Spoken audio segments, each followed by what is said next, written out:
कौसल्या सुप्रजा रामपूर्वा सन्ध्या प्रवर्तते उत्तिष्ठ नरशार्दूला कर्तव्यं दैवमान्निकम्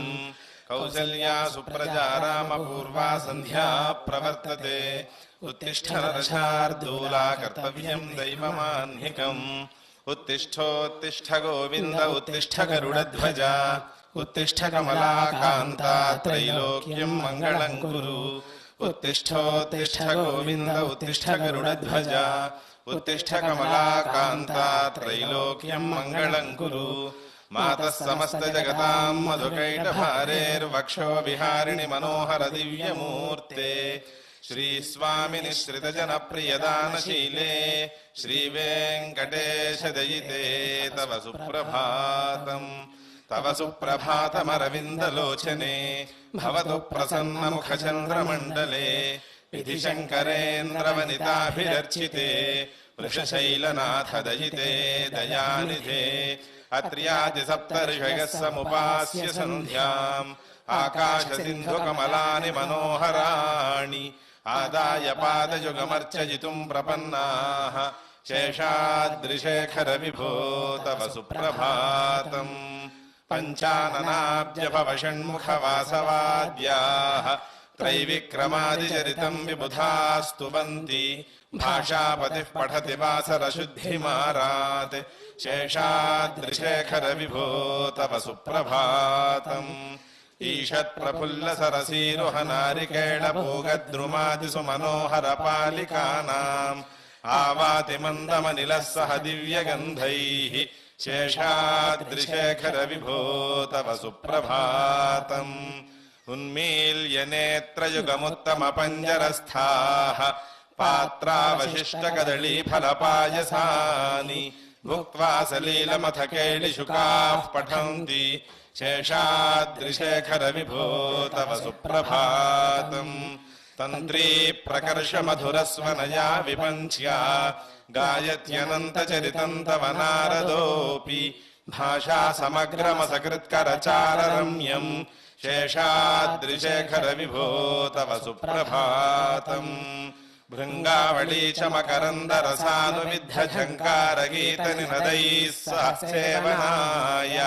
निर्यात्युपान्तसरसीकमलोदरेभ्यः शेषाद्रिशेखर विभो तव सुप्रभातम् योषा गणेन वरदध्नि विमथ्यमाने घोषालयेषु दधिमन्थन तीव्रघोषाः रोषात्कलिम् विदधते ककुभश्च कुम्भाः शेषाद्रिशेखर विभो तव सुप्रभातम् पद्मेशमित्रशतपत्रगताणि वर्गाः हर्तुम् श्रियङ्कुवलयस्य निजाङ्गलक्ष्म्या भेरीनिनादमिव बिभ्रति तीव्रनादम् शेषाद्रिशेखर विभो तव सुप्रभातम् श्रीमन्नभीष्टवरदाखिललोकबन्धो श्री श्रीनिवास जगदेकदयैकसिन्धो श्रीदेवताग्रहभुजान्तर दिव्यमूर्ते श्रीवेङ्कटाचलपते तव सुप्रभातम् श्रीस्वामि पुष्करिणिकाप्लवनिर्मलाङ्गाः श्रेयोर्थिनो हरविरिञ्चि सनन्दनाद्याः द्वारे वसन्ति वरवेत्र हतोत्तमाङ्गाः श्रीवेङ्कटाचलपते तव सुप्रभातम् श्रीशेषशैलगरुडाचल वेङ्कटाद्रिनारायणाद्रिवृषभाद्रिवृषाद्रिमुख्याम् आख्यान् त्वदीयवसतेरनिशम् वदन्ति श्रीवेङ्कटाचलपते तव सुप्रभातम् सेवापराः शिवसुरेश कृशानुधर्म रक्षोऽम्बुनाथ पवमानधनाधिनाथाः बद्धाञ्जलिप्रविलसन्निजशीर्षदेशाः श्रीवेङ्कटाचलपते तव सुप्रभातम् घाटीषु ते विहगराज मृगाधिराज नागाधिराज गजराज हयाधिराजाः स्वस्वाधिकारमहिमाधिकमर्थयन्ते श्रीवेङ्कटाचलपते तव सुप्रभातम् सूर्येन्दुभौमबुधवाक्पति काव्यशौरिस्वर्भानुकेतु परिषत्प्रधानाः त्वद्दासदासचरमावधिदासदासाः श्रीवेङ्कटाचलपते तव सुप्रभातम् त्वत्पादधूलिभरितस्फुरितोत्तमाङ्गाः स्वर्गापवर्गनिरपेक्षनिजान्तरङ्गाः कल्पागमाकलमयाकुलतां लभन्ते श्रीवेङ्कटाचलपते तव सुप्रभातम् त्वद्गोपुराग्रशिखराणि निरीक्षमाणाः स्वर्गापवर्गपदवीं परमां श्रयन्तः मर्त्या मनुष्यभुवने मतिमाश्रयन्ते श्रीवेङ्कटाचलपते तव सुप्रभातम् श्रीभूविनायकदयादिगुणामृताब्धे देवादिदेव जगदेकशरण्यमूर्ते श्रीमन्ननन्तगरुडादिभिरर्चिताङ्घ्रे श्रीवेङ्कटाचलपते तव सुप्रभातम् श्रीपद्मनाभपुरुषोत्तमवासुदेव वैकुण्ठमाधव जनार्दन चक्रपाणे श्रीवत्सचिह्न शरणागत पारिजात श्रीवेङ्कटाचलपते तव सुप्रभातम् कन्दर्पदर्पहर सुन्दर दिव्यमूर्ते कान्ताकुचाम्बुरुह कुट्मललोल दृष्टे कल्याण निर्मल गुणाकर दिव्यकीर्ते श्रीवेङ्कटाचलपते तव सुप्रभातम् मीनाकृते कमठकोल नृसिंहवर्णिन् स्वामिन् परश्वथ तपोधन रामचन्द्र शेषांश रामयदुनन्दन कल्किरूप श्रीवेङ्कटाचलपते तव सुप्रभातम् एलालवङ्गघनसार सुगन्धितीर्थम् दिव्यम् वियत्सरिति हेमकटेषु पूर्णम् धृत्वाद्यवैदिकशिखामणयः प्रहृष्टाः तिष्ठन्ति वेङ्कटपते तव सुप्रभातम् भास्वानुदेति विकचानि सरोरुहाणि सम्पूरयन्ति निनदैः ककुभो विहङ्गाः श्रीवैष्णवाः सततमर्थितमङ्गलास्ते धामाश्रयन्ति तव वेङ्कटसुप्रभातम् ब्रह्मादयः सुरवराः समहर्षयस्ते सन्तः सनन्दनमुखास्त्वथ योगिवर्याः धामान्तिके तव हि मङ्गलवस्तु हस्ताः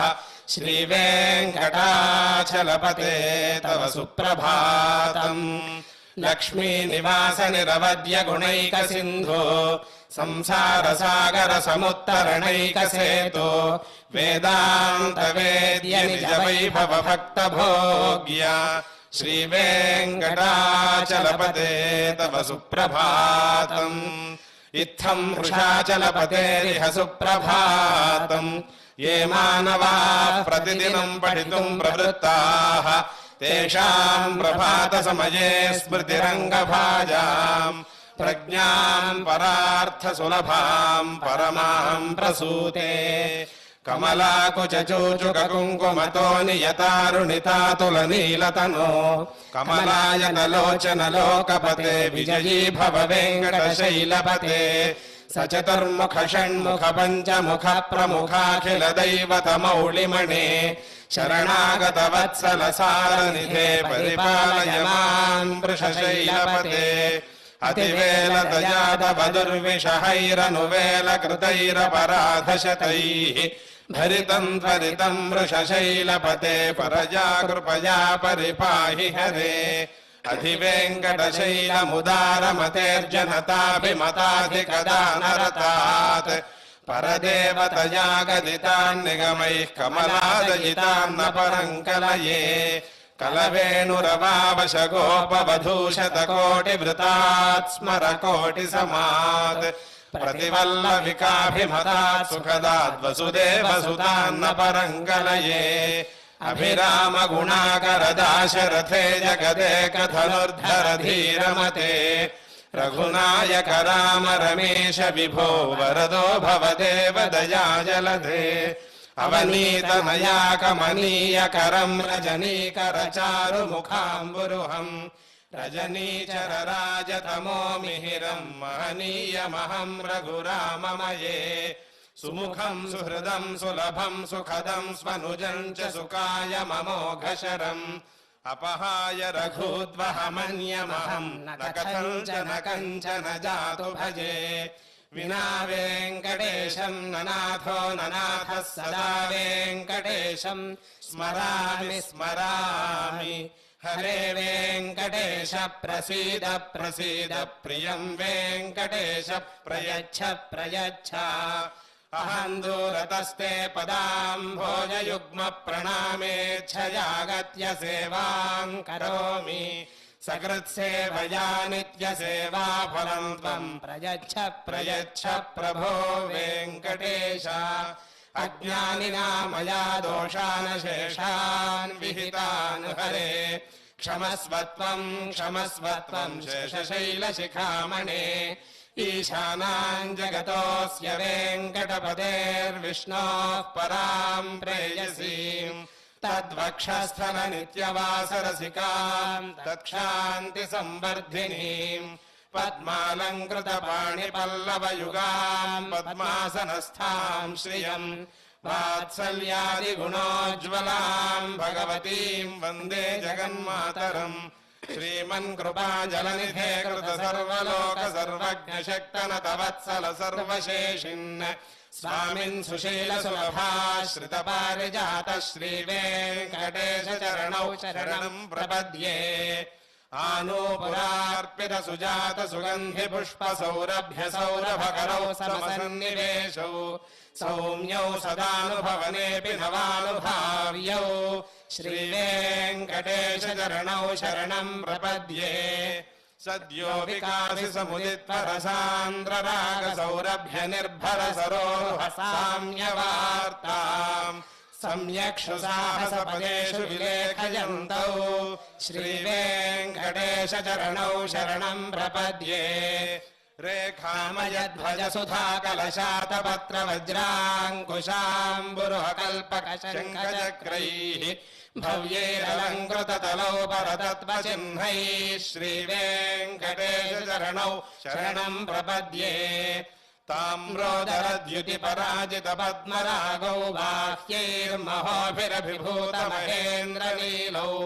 उद्यन्नखांशुभिरुदस्तशशाङ्कभासौ श्रीवेङ्कटेश चरणौ शरणं प्रपद्ये सप्रेमभीतिकमलाकरपल्लवाभ्यां संवाहनेऽपि सपरिक्रममादधानौ कान्ताभवाङ्मनसगोचरसौ कुमार्यौ श्रीवेङ्कटेश चरणौ शरणं प्रपद्ये लक्ष्मीमहीतदनुरूप निजानुभावनीलादिदिव्यमहिषीकरपल्लवानाम् आरुण्यसङ्क्रमणतः किल सान्द्ररागौ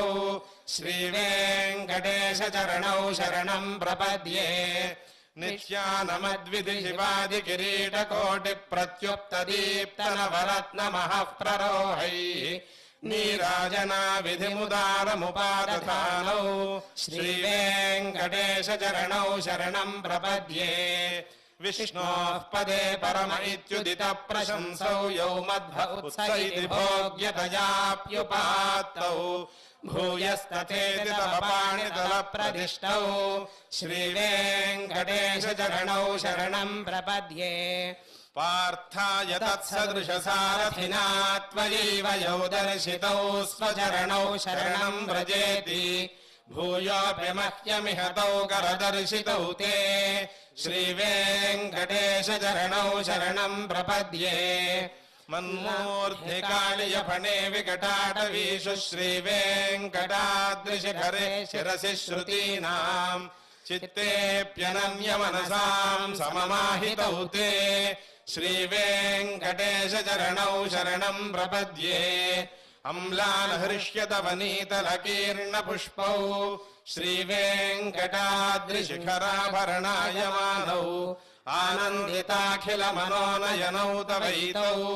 श्रीवेङ्कटेशचरणौ शरणम् प्रपद्ये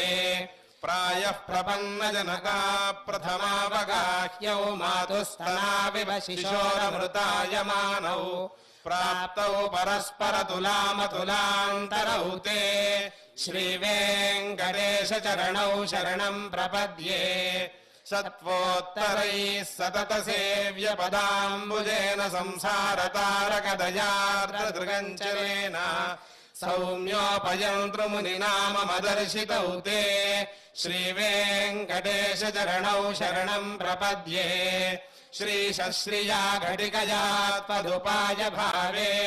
प्राप्ये त्वयि स्वयमुपेयतया स्फुरन्त्या नित्याश्रिताय निरवद्य गुणाय तुभ्यम्